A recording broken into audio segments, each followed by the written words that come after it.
In every family, there are stories we tell. In every family, there are stories we tell. They're like old photographs, a little faded, a little polished around the edges to make them fit neatly into our history. In my family, the story was about my uncle. He was a Vietnam veteran, and the story was about the orphaned baby he found, the one he couldn't save. It was a perfect little tragedy, sealed and delivered. We felt sad for the baby, a quiet pride in my uncle's compassion, and we understood why his young wife, back home, had to say no. It was a clean story, a complete story. We learned the lesson, and we moved on, but the most powerful stories are never clean.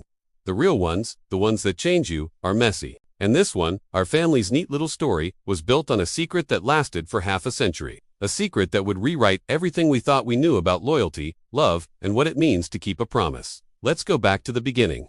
The chaos of war, a devastated village, and the sound of a baby crying. My uncle's troop found him, alone amidst the wreckage. For my uncle, a young man just trying to survive and get back to a normal life, that baby represented something pure, a chance to do one unequivocally good thing in a place full of so much bad. He decided he wanted to adopt him. He wrote a letter home to his bride of just a few months, his heart full of hope, explaining his plan to bring this child home. Her reply came back like a slammed door. A firm, simple no. Now, on the surface, you can understand it. She was young, barely started in her own life, and suddenly her husband wants to start an international adoption from a war zone. It's a lot to ask, but the reason she gave wasn't about fear or uncertainty. Years later, she admitted it openly. It was prejudice, plain and simple. She was, and still is, deeply racist against Asian people. She said it herself, clear as day. If the baby hadn't been Asian, she would have said yes. So, the story was rewritten for family consumption. They found him a good local family. That's what we were told. It was a neat little bow on a messy situation. And at family gatherings, for years and years, the story was retold. My aunt would smile, a little sadly, and my uncle would just stand there, stoic and silent. We all accepted it. We all moved on. But the thing is, my uncle didn't. He never moved on. He just moved in secret. What nobody in the family knew, not his wife, not his children, not any of us, was that my uncle and several of his buddies from that same troop had made a silent pact. They hadn't just found a good local family for that baby boy. They had found a loving family, and then, together, they financially adopted him. Every single month, for decades, money was sent.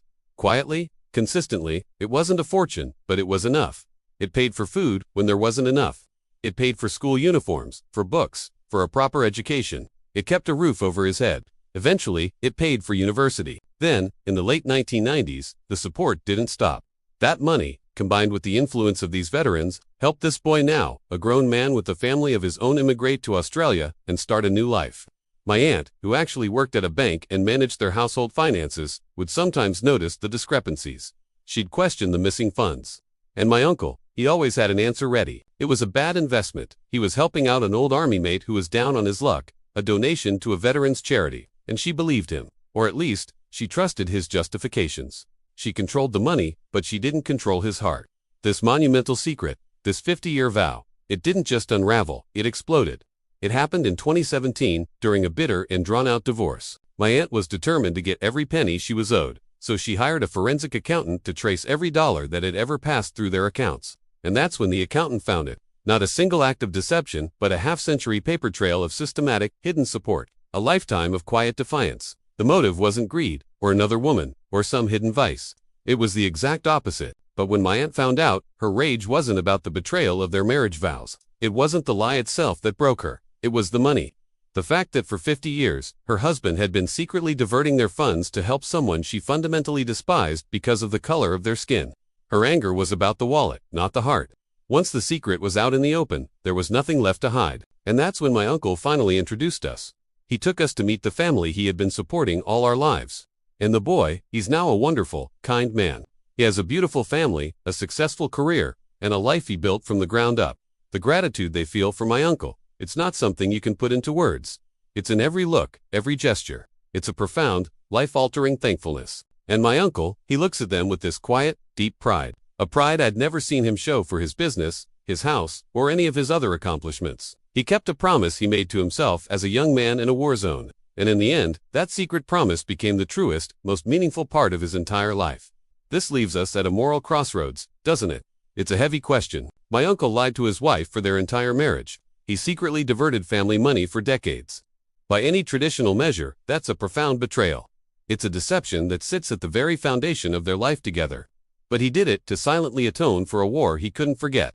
He did it to honor a life that he felt responsible for. And he did it to fight his own wife's bigotry, not with arguments or anger, but with quiet, sustained, effective action. So, does the nobility of his cause wash away the deception? Does the good he did in the world cancel out the wrong he did in his own home? Or was he wrong to build such a monumental secret into the heart of his marriage? This story forces us to weigh the scales of loyalty. Loyalty to a vow made in compassion versus loyalty to a spouse. It asks if sometimes, to do a great right, you must do a little wrong. Where do you stand on secrets, integrity, and the debts we owe from the past? Can a deception ever be the purest form of honesty? I want to know what you think. Weigh in on this and other impossible choices we explore here. Subscribe to The Verdict Zone and deliver your judgment. Thanks for watching.